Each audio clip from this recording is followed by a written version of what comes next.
We have the best police laboratories in the world, Mr. Holmes.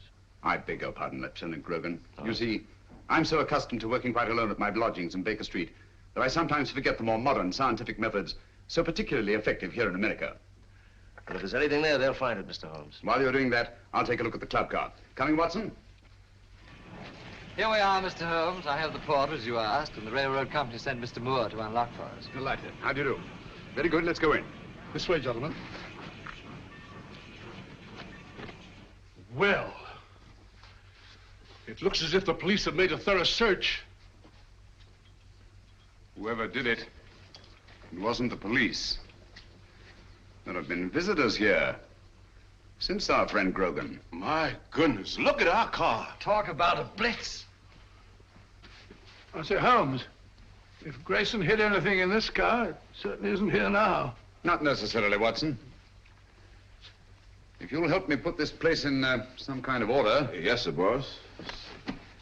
This would go about here, I imagine. That's it, boss. Yes, And, yes. wait a minute. Oh, yeah, that's certainly more like it. Yes, sir. Thank you. That'll be all. Watson, will you be Mr. Grayson for the moment? Grayson? Oh, if you want me to, old man. What do you want me to do? You're having a drink at the bar. Oh, drink. Oh, that's not a bad idea. Drink at the bar. Bring me a whiskey and soda, will you, Stuart? Stuart? Sorry, Dr. Watson, but the bar's closed. Oh, says the bar's closed. According to Grogan's reconstruction of the scene, let me see. Yes. Grayson pauses at the bar while Senator Babcock moves across and sits down here. Do you mind being Senator Babcock for the moment, Watson? Oh, going up in the world. Sit down, please. Now, Miss Pringle is seated there. Over there, Watson. Hmm?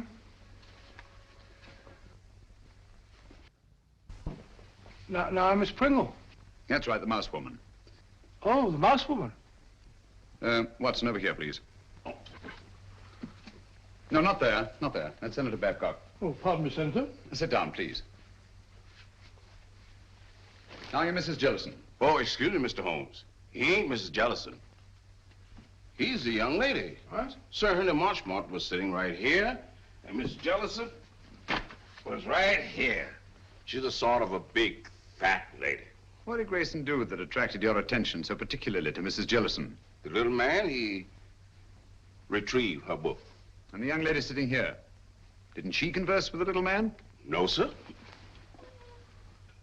That young lady didn't have no converse with no one. When the little man lit her cigarette, she ran back and said, "Thank you very much." But you have matches here for your customers. Oh, yes, she called me, and I saw a cigarette, and I knew she wanted a match. And Grayson used one of his own matches. Dog it. Oh, yes, he took a folder from his coat pocket. Did he put the match folder back in his pocket, or did he give it to the young lady? I don't remember. I was fairly busy. Try to remember. Well, if I should try to doomsday, I couldn't rightly say just what happened to that match folder. Oh, yes. I remember just one important thing. What? When the little man lit her cigarette, he said something very peculiar. What was it? He said, "Permit me." Oh. Well, gentlemen, I'm extremely grateful to all of you. That's all we can do for the present, I think. Since the place was torn to bits after the murder of Grayson, and the attacks on Senator Babcock, Mrs. Jellison, and Miss Pringle, I'm convinced that the document left the club car long before these events. But how? By whom? And who was the mysterious young lady whose cigarette Grayson lighted? Did anyone meet the young lady? He sure did. He? Who was he? Tall, handsome, in a uniform. I see. I suppose you wouldn't remember what kind of a uniform. I certainly would. Lieutenant, Navy flyer. My boy's in the Army. He's gonna be a flyer, too. Splendid. Did you happen to hear them say anything? Oh, I didn't happen. I just couldn't help hearing it. Mm-hmm. Well, what did they say? Oh, yes, he said he had 3-day leave. They had to move fast before the big part her aunt was giving them. Then, too, he put a ring on her finger, and they both looked mighty happy. Mm-hmm. Just the way you're looking right now. And the way I'm looking myself. Come on, Watson. That's the girl. I told the head I could swear to it. Is the address there? All there. Right in our laps. And also right in the lap of Sherlock Holmes. That's the least of our worries. The head could handle 10 like Holmes. I hope so. But don't underrate that Englishman. I have several friends who did. They now grace some of the best prisons in England.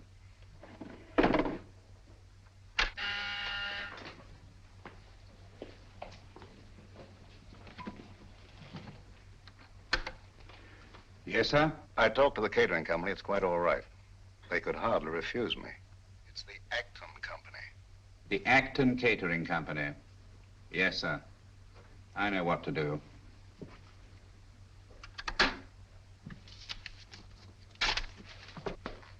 Pop over there. You're going to work for the catering company. Right. When you get in the house, find out all you can. Katie. Yes? You're to go as a guest. Will it be safe? It'll have to be. I'll try and get in the girls' room. Unless you hear from me, carry on as we planned. Flash Gordon. Seems a very capable fellow. Sports pages. These Brooklyn fellows seem to be arguing with the umpire. Story thing. What are you eating, Watson? Gum? Oh, put it away.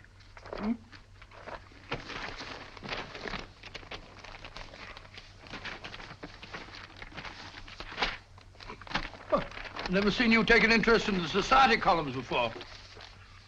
It's a concern I'll drop at once, I assure you, Watson. You found what you're looking for? Well, how do you know this is the girl? It would be an extraordinary coincidence, wouldn't it? If more than one naval lieutenant in Washington were to become engaged in the last few days to a girl from New York whose aunt was giving them a reception. By Joe, you must be right. She's a pretty girl. Yes. He's walking around with dynamite in her handbag.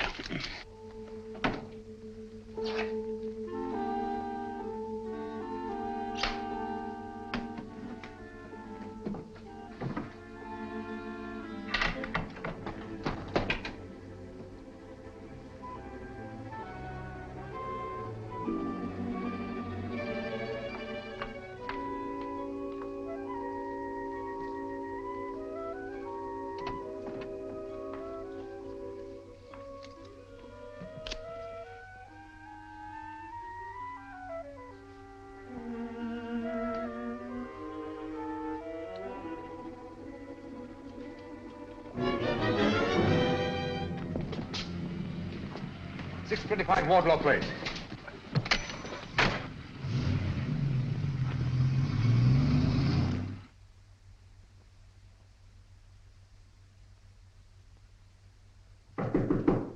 Who is it? Me, Pete. You can't come up here. I did, though. One get you two. That party's gonna be awfully dull after this. Let's not go. Let's go away and get married. You've only got one more day. That's an idea. No, we can't do that, Danny. I'll tell you. Let's sneak a look at the new apartment. It was awful sweet of Auntie to give us the whole floor of this house for our apartment. The least we can do is let her have the fun of showing it to us. Okay. Let's face the party. I'll get my bag.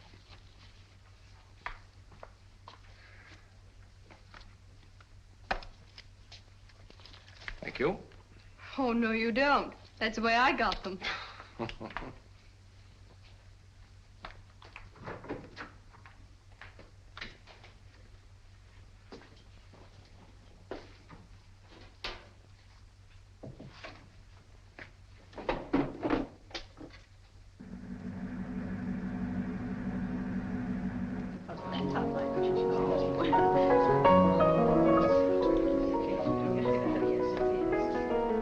How do you do? So glad you could come.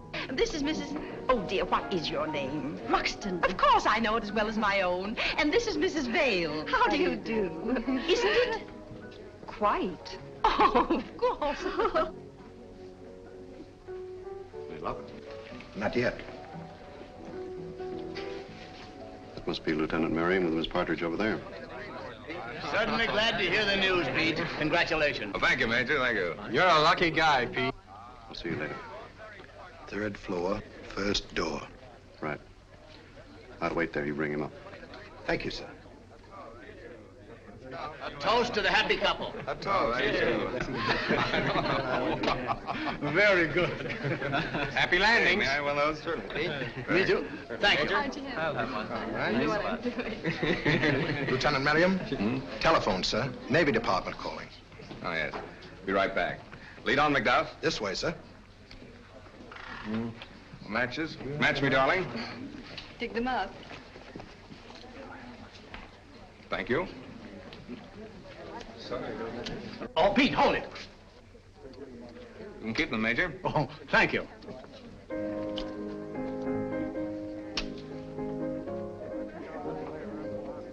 Thank you. Not for me, thank you. No, thank you. Why up here? They said it was private. There's a phone in here, sir. Hey, it's my new apartment. Miss Partridge didn't want me to see it till after it was finished. Here you are, sir. Quite a smell of paint, sir. In here, sir. Thank you.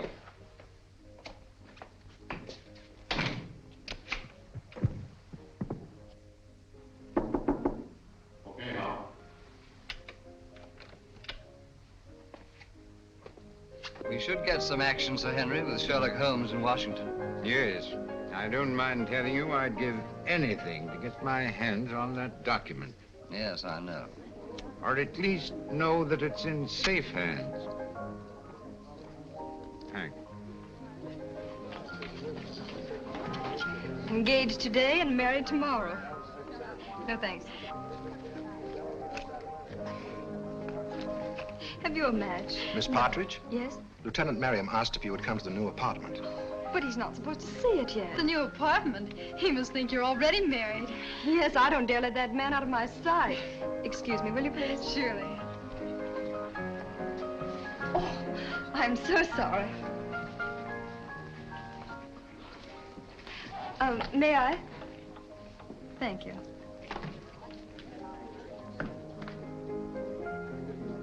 This way, please. Oh, I know the way, thank you.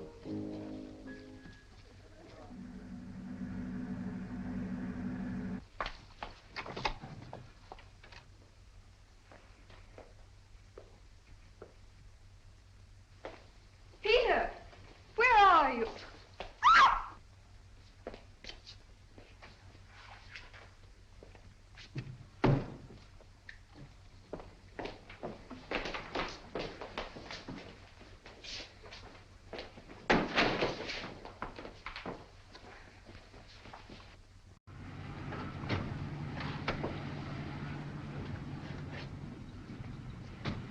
Well, here we are, Grogan. Good connection. We'd better go into the party. Well, I think you better go in first, Mr. Holmes. I'm not very good at this sort of thing. I think you do all right.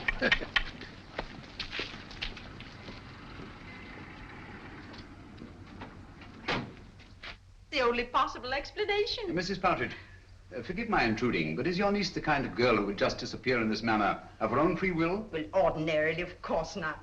But the girl's in love. In love? Well, of course, if they're in love, that's... Even so, they'd naturally tell you of their destination. Really, I've no idea. Oh, but they'll be back here again tomorrow. You see, I prepared an apartment for them. An entire floor in this house. By the by, Mrs. Partridge, I gather the rug you ordered for the apartment was not entirely satisfactory. Oh, those tiresome workmen. I told them not to come in here this afternoon, but they did. And walked out with the rug, which they no doubt informed you had been sent by mistake and would be replaced tomorrow. Yes, but however did you know that? Show me the apartment.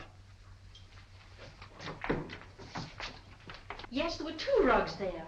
One for the living room and one for the dining room. All your workmen wear rubber-soled shoes, do they not? Oh, but yes, always. Their company requires them to. Nevertheless, there have been leather heels on this floor. And a woman's heels. Very recently, I should say. Not yours, Mrs. Partridge. But recently enough, so that no dust has had time to settle in the imprints. Stay over there, please.